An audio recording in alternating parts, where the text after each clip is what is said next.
Good morning.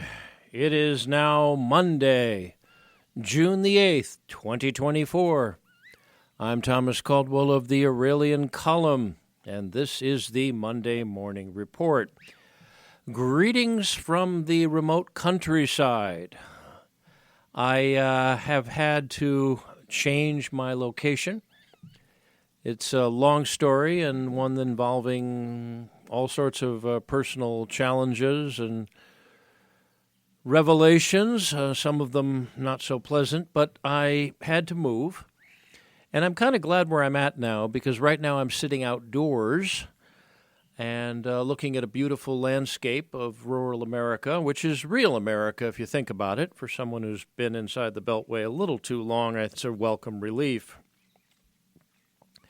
Anyways, I apologize for last week not being able to provide a Monday morning report. I gave a couple of special reports a little earlier. There really wasn't much more to add, given what's been going on with Biden, and we'll touch on that in a minute.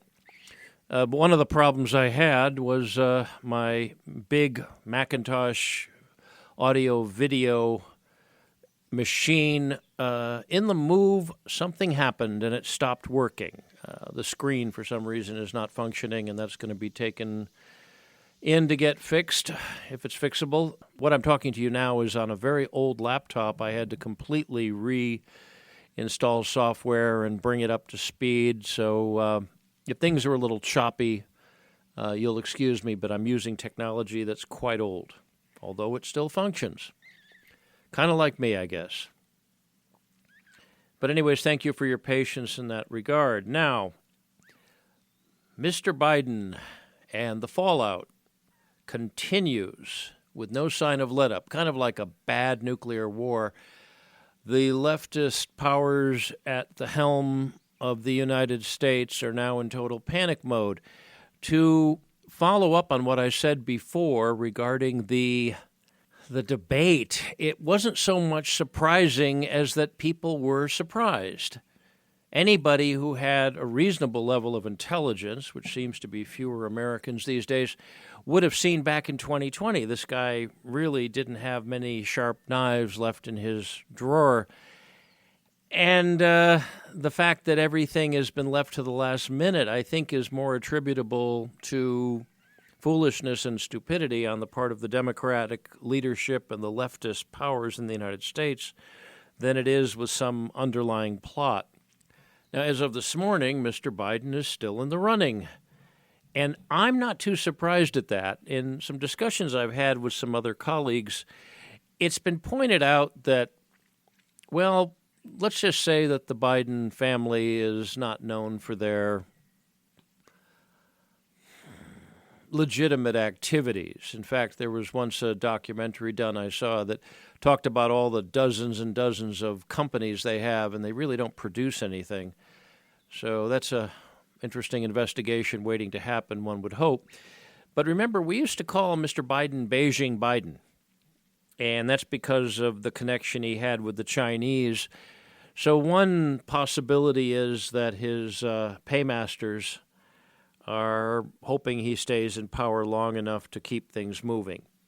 It's speculation, I agree, but it's one that does make sense. The fact that he is still there, there's so many stories that are flying around. We're really not sure. We'll be sure someday. I'm sure when all of this is over, you're going to be seeing people falling over themselves with their memoirs on these events.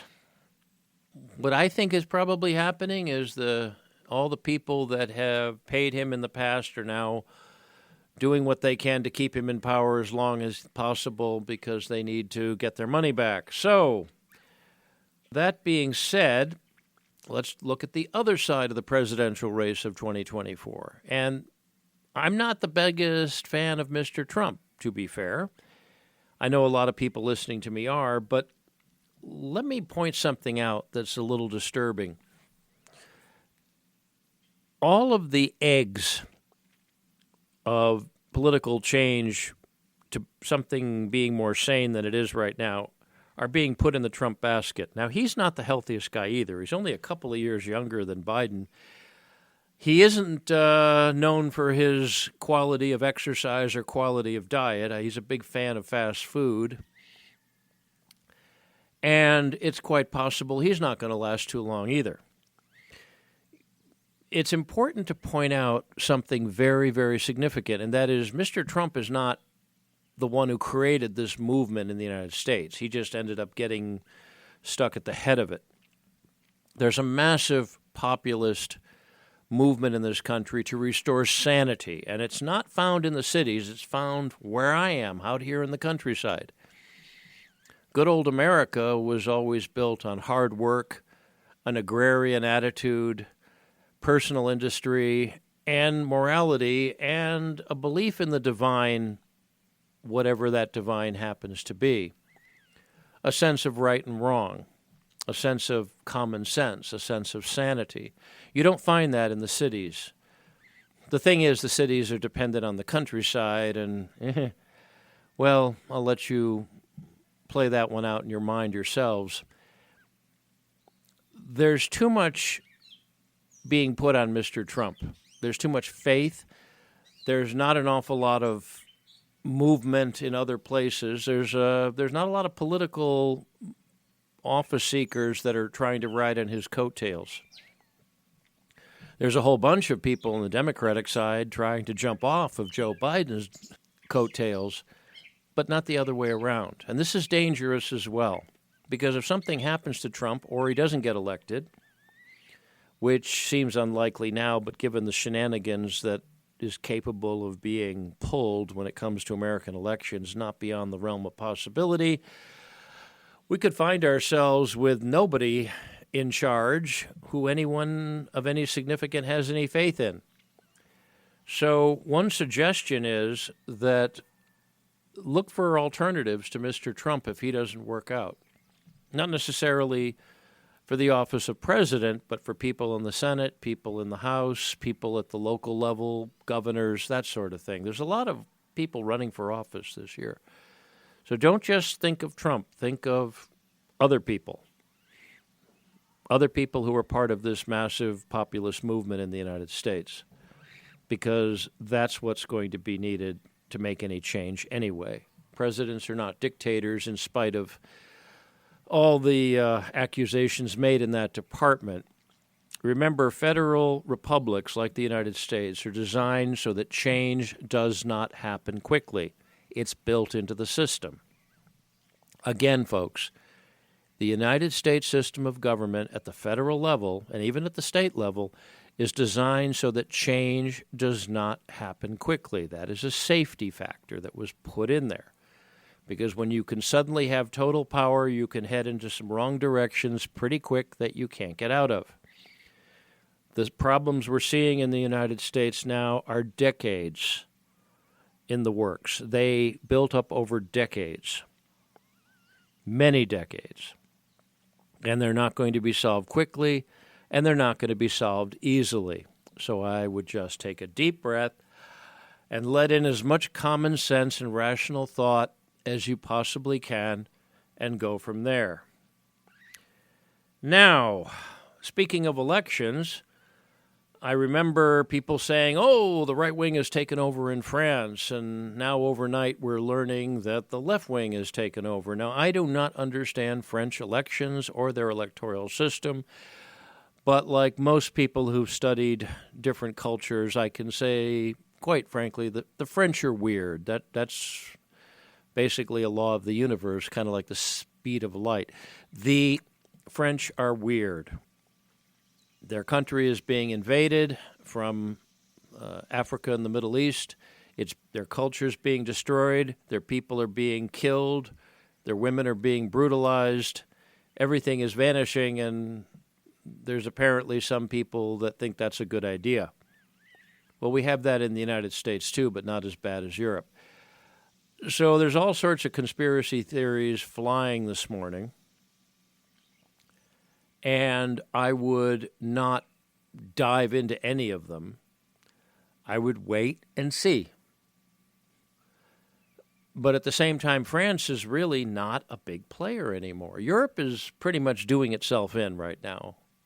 And if you're an American, I wouldn't worry so much about France. I would start worrying about what's going on in our own backyard and what we're paying for. The Biden administration has done a horrible job.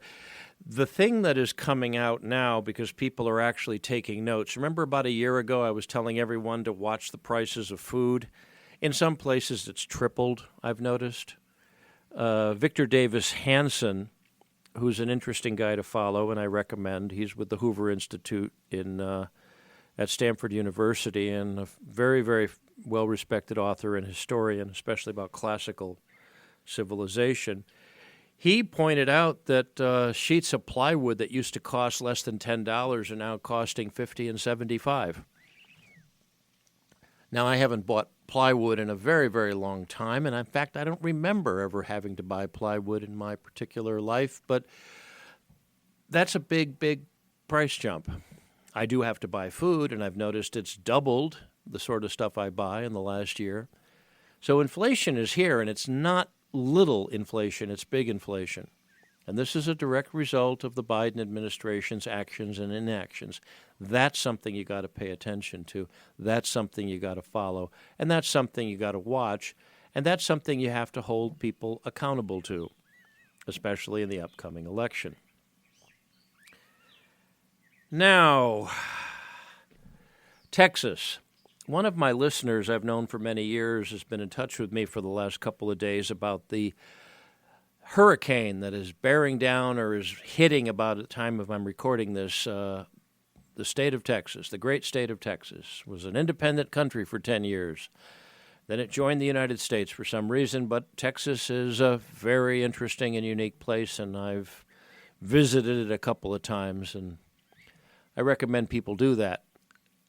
However, hurricanes. Now, I lived in the Far East for many years, as all listeners know, and out there they have hurricanes, except they're called typhoons.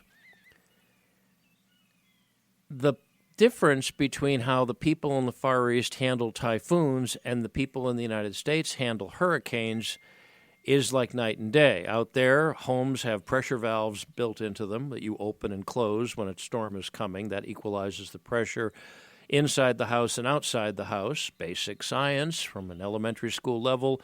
The pressure outside is drastically lower than the pressure inside. You could have a little bit of an explosion of the structure you're in. All the homes that I saw had built-in storm shutters. In the United States, people run off and buy some of that expensive plywood that Mr. Hansen was talking about and nail it up to their house and ruin the finish and all that other stuff, and I doubt it stays on very well either. The other thing they do with construction techniques in the Far East is they use nails that are grooved, rifled in a sort of way. They don't use smooth-bore nails in areas where the typhoons could be hitting more regularly. They do that here. What I'm saying is this. In the United States, the technology used to repel storms is not there. I hate to break this to you people, but the homes you're building based on European architecture are not in Europe. They're in the New World, which has different weather. So I can't help but being a little bit cynical every time there is a major hurricane hitting the United States and you start seeing homes being destroyed and people being killed, all because for want of bad building techniques. Whenever I was in my home back in the Far East, when a typhoon came, I rolled down the shutters, I opened the pressure valves, and sat down and read a book. Just waited for the storm to pass. Made sure all the plants were taken in and things like that. But the amount of damage you see in other parts of the world that are properly prepared for weather, well, the Americans could do some, they could use some catching up on technology available in other places. I've talked about this before. The U.S. really is a second world country when it comes to some of our technological usage. And that in and of itself could be the subject of a book. Now, before I leave you today, I want to call everyone's attention to something that's been bothering me a great deal, and I've been seeing on YouTube, BitChute, and all these other video feeds. And that is that what we generally call alternative media is falling into the same traps of the kind you see with mainstream media. In other words, they're hungry for audiences because audiences mean money. It means income. And if you're earning your income on your YouTube channel or some sort of video platform where you're dependent on donations or things such as that, if it's a major source of your income, you're going to do everything you can to attract attention. I'm seeing too much of that. I'm seeing people talking about the threat of nuclear war or what Putin is going to do to Europe or how things are going in the Middle East or where this or somebody claims to have a source. I've seen several alternative media people claim to have high-level intelligence sources, and I don't believe that for a second. I don't believe that anybody working in a alphabet agency where they have a security clearance, they're going to be getting on the phone and talking to somebody running a podcast. That doesn't happen. It might with some people after many decades of building up credibility and trust, but not someone that just claims that. So sadly, I'm going to have to tell everyone to really start being wary of everything. There were some channels I used to recommend. I'm not recommending them now because I've been looking at them much more critically. And the sort of people they're bringing on, the sort of things they're talking about. And then they talk about how gold is the future. And by the way, we are sponsors for some gold mining company or something, or survival food, or all this other stuff. It's not the way it's supposed to be. Now, I'm not telling you to not believe what you're hearing all the time, but if you were skeptical before, you're going to have to be even more skeptical now. And just to be on the safe side, focus what's in your own backyard because that's what's going to affect you more than anything. So, again, thank you for your patience. I hope to be having a new improved computer at some point in the future. The near future, I would hope. If you like what you hear, please like and subscribe and share this podcast with others. Please consider a paid donation. That computer is not going to manifest all by itself out of the aether. Donations are also very much accepted. If you wish to reach me, I can be reached at feedback@aureliancolumn.com. That's feedback@aureliancolumn.com. You can also reach me up on X, formerly known as Twitter. My handle there is MICCAMPEN. That's MICCAMPEN. I can also be hit with a direct message at Substack if you want to get me there. That's aureliancolumn.substack.com. You can find me up on Telegram and a few other platforms here and there if you look for me, but those are the main ones I check. That's it for now. That's it for today. That's it for this Monday. Until next time, be good. Be safe, be vigilant, and good day.